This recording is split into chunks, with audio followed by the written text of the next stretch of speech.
Okay. Cool, man. Right. Hopefully the internet will stay good. To be honest, it's mainly a pod. So if I have to like turn my video off, don't stop or anything, just carry on because I'll still have your video. You know what I mean? So just don't even like if it does go funny for whatever reason, but I think we'll be all right. Yeah. Okay, cool.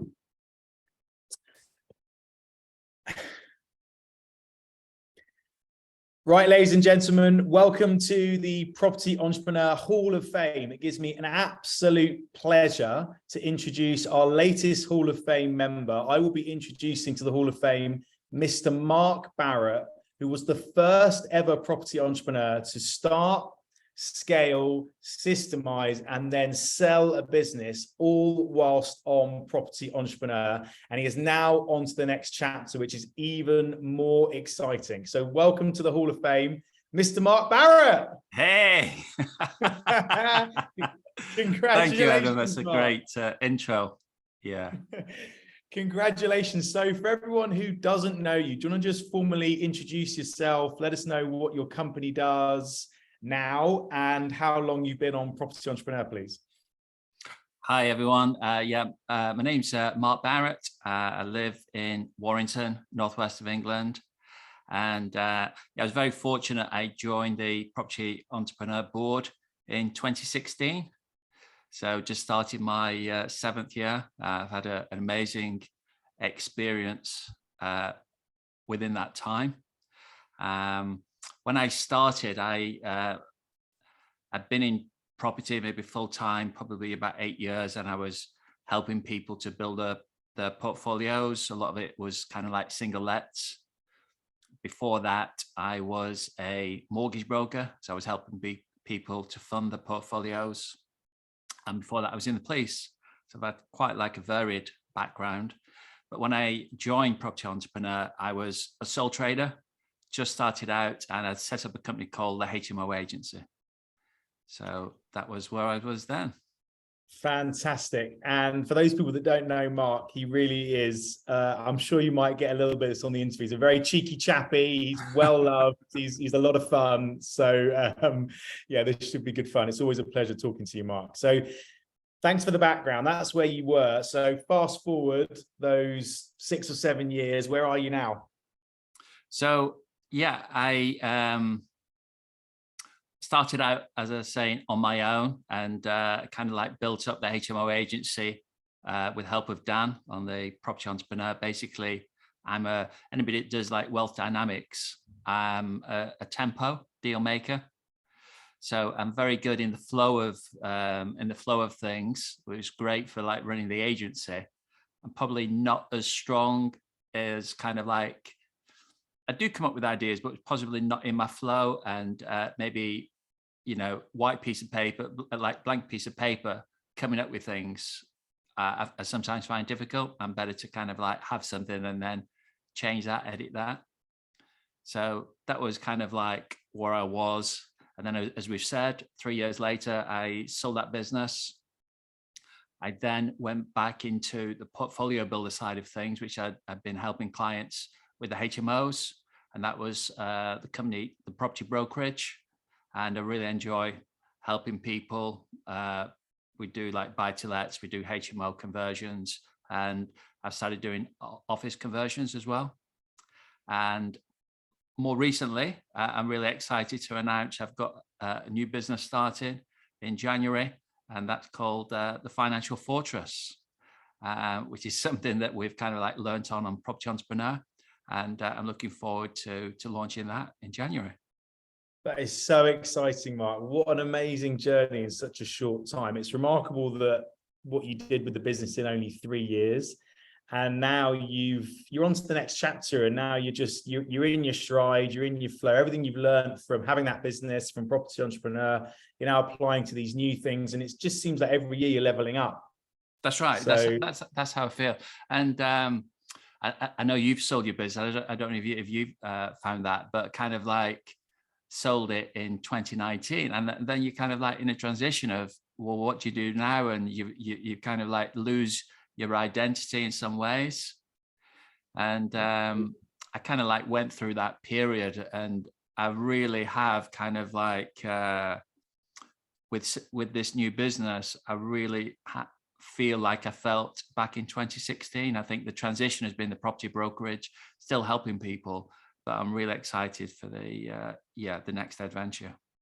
And that's what it's all about. I can see you like grinning ear to ear, and that's what it's all about, Mark. So well done. So it's easy when we hear the highlight reel like that, and there'll be people listening who think, oh my goodness, you know, I've been doing what I've been doing for 6 years and I haven't achieved half of what Mark's achieved. Can the idea, and to help them get the most value, is if you could share what the journey's been like, some of the challenges, because it isn't all roses and chocolates every day of the week, and you know, maybe some of the obstacles you came across along the journey. What would you like to share with us to help the people that are listening perhaps emulate what you've done to some extent? Yeah, sure. So as I started, I was like a one-man band. So I started in September 2016. I had 5 HMO projects just started in the October. So in some cases it was perfect timing because I didn't have any systems, and I was kind of like figuring it out just as I was going. So it really helped to kind of start to scale the business, starting the recruitment and helping to build a really good team, a really good reputation. Our kind of like niche was high-end HMOs, house shares within the Salford, Greater Manchester, Warrington area. And over the 3 years, we managed to scale that to about 250 rooms. So that's probably like a rent roll of about 1.5 million. And I've probably done about 40 HMO conversions during that period. So yeah, it was great. A lot of learnings, a lot of like kind of like working things out as you go. I think the kind of like the 3 main issues that I kind of like faced around that was how to start out as a tempo. So I think having the kind of like the blueprint there, you know, I was very fortunate that Dan had also had multi-let, and I was kind of like learning from his experience. So I think that certainly helped me a great deal. Being able to having like processes to be able to recruit people, having the right people in the right seat. So using wealth dynamics as part of the recruitment process was invaluable. For those people that don't know what wealth dynamics is, I'd strongly recommend that we teach it as part of Property Entrepreneur. And Mark's mentioned a few times he's a tempo. So just to give some context about that, it's a personality classing system which puts you in 4 main energies. Some will be creators, some will be magnifiers, some will like getting their hands dirty and being in the mix, which is more of a tempo, and some will be good with the detail. And so it puts you in one of those 4 categories. And what Mark's talking about is clearly for different roles in your business, you need the right people in the right seat. So that's clearly, Mark, it sounds like you stood on the shoulder of giants. You know, you saw what Dan had done, and you, as a classic tempo and a hard worker and an ambitious man, you just took on what he'd done, didn't try and reinvent the wheel, and just applied his teachings. Is that right? That's right. Yeah, I think that's key. So yeah, I was very fortunate with that. So I think starting out having that kind of like, you know, clear picture as to where you want to go as a business.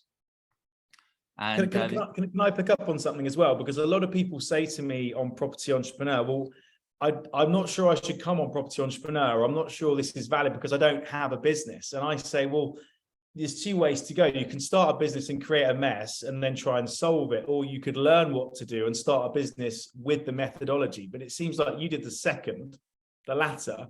Would you say that was preferable? Yeah, I think if you have, in an ideal world, a clear like vision as to where you wanted to go. And the vision for me was always kind of like 250 rooms. That was kind of like a good size of business. I think when you within lettings, you've probably got like different kind of like stages. So the kind of like first stage is to get to 100 rooms. And that's kind of like you're starting to get like a bit of a business going there. And then it's then going through, and we talk about kind of like, you know, scaling to certain levels to make sure you've got the right systems and team in place. So yeah, I think sweet that spot. was really Commercial good. balance. That's exactly it. Textbook. Okay, so a big one for you was systems and recruitment. What other challenges did you have on the journey? So I think it was the scaling side of things. You talked about commercial balance, about when to get the team in place. And obviously you don't want to have like service issues. So you kind of like forward fund some of these. So I think with Property Entrepreneur, what I really liked about it is each year you kind of like, you know, like at the moment, we're working on what the year of is. And I remember the kind of like the last year we'd gone away and we were kind of like trying to come up with the headlines of what the year was about.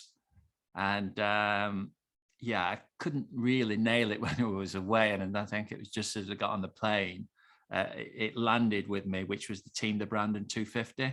And that really helped to drive me and drive the business forward, having that, you know, clear strap line as to what we was going to do. Setting that strategy. I remember when we were away together, was it in Tenerife? And we were trying to work it out. And then we just got a message from Mark. It just got off the plane. So I've got it. I'm on the plane. It's the team, the brand, and 250. Yeah. So you're right. There'll be entrepreneurs sat there and they're really busy and they're thinking, I can't afford to hire someone, or I need to hire someone. What gave you the courage just to do that and to forward fund it? Because it's hard enough to make money in business, and now you've got to start bringing in a team. So that's quite a big step, isn't it?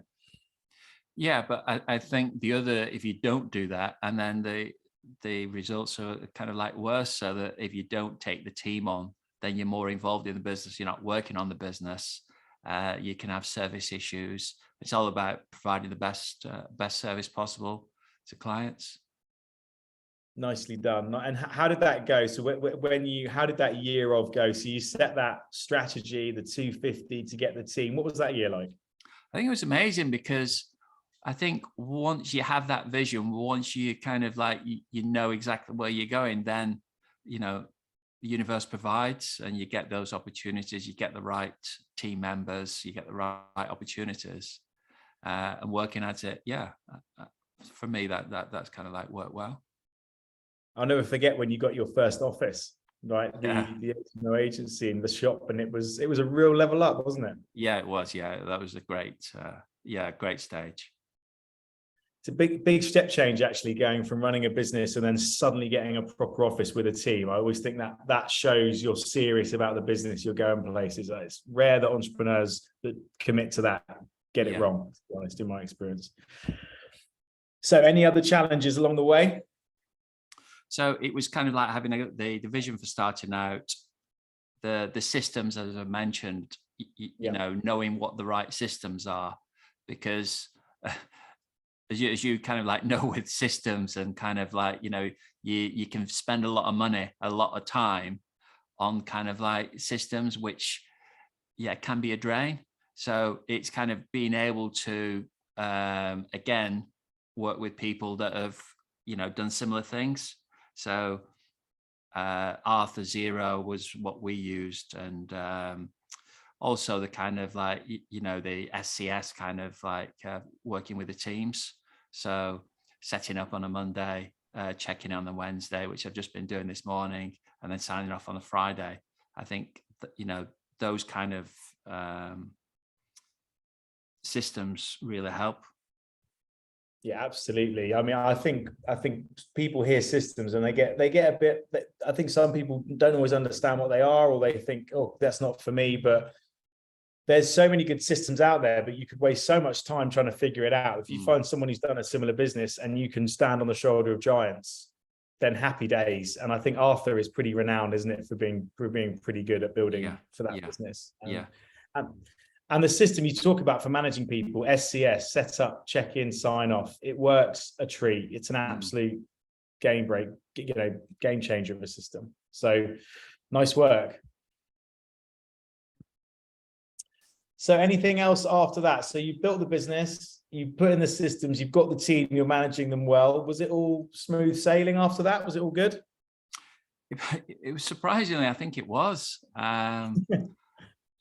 Yeah, I think it was. I don't think we had like major kind of like traumas, things were going really well. And I think because I'm tempo, before you know, I'm pretty level, then I think that's how the team were. And we just seem to kind of like go through those phases. So yeah, I think having the support, it worked really well for us. Yeah. So the team's going well, you're on your way, you get to T50, and what then made you decide to sell? Because everything's great, everything sounds great. There was no problem. So why would you sell such a great business? People will be thinking. Well, it wasn't on the kind of like the horizon, and then I got an offer, and then I got a couple of offers, and then I was fortunate that I could play one off against the other and got, you know, what was a really good result. And then I think it was, you know, I could either just keep that going, or, you know, do I go to the next level? I knew there was going to be changes within the HMO market.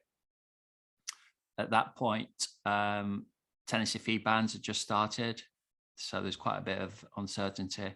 There's the council tax issues, which is still about now for rooms. And yeah, I just thought I got it to a good size. I got a really good offer. I just thought it was a good time just to kind of move on to the next, the next opportunity. And have you ever looked back? Not at all. No, not at all. No. Yeah. That's amazing. Have you? That really is. Did you ever? Because obviously you've gone through that process. You saw. Have you ever looked back? Honestly, I can honestly say that not for one moment. I mean, you know, I think I've had a couple of thoughts maybe in the whole time, like, oh, you know, no, it goes away almost instantly. It's literally, I'm so happy to have moved on, and it's bigger and better things, isn't it? It's onwards and upwards. It's not the end. It's the beginning. It's the beginning of a new chapter. Yeah, I think it's taking all that kind of like the learnings, the experience that you have, and then going forward with that, and just the process of selling a business is such it's great experience. I mean, I saw the business within 28 days, and which was unbelievable. So, you know, to have something agreed and then within a month it's sold. And you've got to get, you know what it's like, getting all the information together. So much information. Truckloads of information. And you can't really tell your team. It's an interesting experience, and it is very good experience. And I'm glad I've gone through that process for sure. Me too, and I really would encourage everyone, you know, who's thinking about it to go through it. It's part of the entrepreneur's journey. It's the end of the journey, and then it's rebirth. And I think one thing I'll pick up on is that tempos are normally very good with timing, and you've obviously timed it quite well. So good for you, whether it's personally or whether it's in the industry. So that's fantastic. And how about what it was like? You talked about you went through this transition phase. What was it like starting again? Because you didn't have really necessarily a much of a game plan, if I can remember. So what was that like? What's that transition been like? And now, of course, you've set up the financial fortress. You're helping investors sell their portfolios. You're sourcing deals, and you're a guest. You're a guest host on our Property Entrepreneur podcast. So I mean, you're really in your flow now, but it didn't just happen. So what was that? Can you share that insight about that was like for those people that are either starting up again or nervous about leaving something without having something to go to, and what they might expect to face? I think, it is an interesting time. And I think if you've got maybe another business and you kind of like, you've got something to step into, it's probably easier. I didn't have a clear picture of what I wanted to do. And so I have been doing a bit of everything. I've been doing some like, you know, commercial conversions, which is something that I wanted to get more involved in. I think kind of like just taking the experience and doing bigger projects. But there was a transition, and at times I did feel a bit lost and a bit about kind of like, you know, I thought there was more to come. And I really do think that the financial fortress, having that as being able to, as a consultancy, most of my clients are like professionals, successful business owners. And whilst we've been helping them build a portfolio, I would like to get more involved in consultancy work, helping them to kind of like source deals, stack deals, how to structure them, how to secure them, how to systemize and scale that business. And I really enjoy helping people, and I'm really excited about that. Everything that I've learned within Property Entrepreneur, everything that I've learned from the mortgage broking days and from sourcing properties, all the different strategies that I've done, the, delayed completions, installment contracts, over 50 leases, putting that all together. Yeah, I'm really excited and can't wait. Yeah. It's all such good experience. So good for you. So listen, Mark, it's been honestly amazing to hear about your journey. Congratulations once again. If you had to give our listeners 3 top tips for people that would like to follow in your footsteps, what would they be? I think the first thing is starting with the end in mind. So having a clear picture of what you're trying to achieve, and then starting with that. So kind of, if you're trying to have a decent sized business, making the decisions that's going to kind of like reflect on that. So that could well be making sure you've got the right branding in place. Starting with the kind of like, the right team, having like, when we was growing, it was kind of, do we take on we were getting offered a lot of properties to manage, but if we had kind of like a niche, which was quite high end. So some of those properties didn't fit with, the brand, what was trying to achieve. So I think having that, starting with the end in mind, is very clear, knowing what you want to achieve by when. What you are, what you're not, having a clear plan and sticking to it. Yeah. Nice. And I think that follows on to setting clear goals. I think when you've got the clear goals, I think that really helps. And then I think the process that we go through on Property Entrepreneur each year about kind of like analyzing some of the, the things that we do is like what's gone well, the top 10 lessons of the year, and then planning what we're doing for the next year. You can, with life, it's very busy, just keep going, just keep going, just keep going. But I think it's really good just to check in and have that clear goal for the next year. Really good. Yeah, absolutely. Couldn't agree more. Absolutely. Yeah. I think your 5-year goal was that you did was amazing. And I think having something like that, I think is, powerful stuff. Yeah, 5-year plan. Absolutely. If you can get that clarity, it's a game changer. It's not easy to get that, but if you've got a clear direction, then for sure. And lastly is not reinventing the wheel. So I think it's kind of like, it's finding somebody that's done what you want to do. And that certainly made things an awful lot easier for me, having found somebody what I had successfully done what I'd wanted. So I think that is like really key. Whatever you're trying to achieve, instead of like trying to do something, seeing how it goes, is looking for the, for support, whether that's like a mentor or a group or consultancy. It's certainly helped for me. That really is one of the best pieces of advice I've ever heard. I really do believe that. I think standing on the shoulder of giants is huge. Thank you, Mark. That's amazing. Mark, once again, on behalf of everyone at Property Entrepreneur, congratulations on being in the Hall of Fame. Congratulations on being the first property entrepreneur to start, scale, systemize, and sell your business. Congratulations on the property brokerage, on becoming one of our guest podcast hosts, and good luck with the financial fortress. It sounds absolutely like you are made to do it, and there's got to be a need there. So I'm sure you'll be inundated with working with people you want to work with. For people who don't already know you, who have found this podcast interesting and would like to get in touch with you about anything, what's the best way to get in touch with you, Mark? So it's either through the property brokerage, which is the propertybrokerage.co.uk, or the financial fortress.co.uk. So either of those is great. Fantastic. Well, I know you're a busy man, so I'll leave it there. Thank you so much for joining us. It's much appreciated. And I look forward to seeing you at an event soon. Cheers. Thanks, Adam. Cheers. Bye-bye.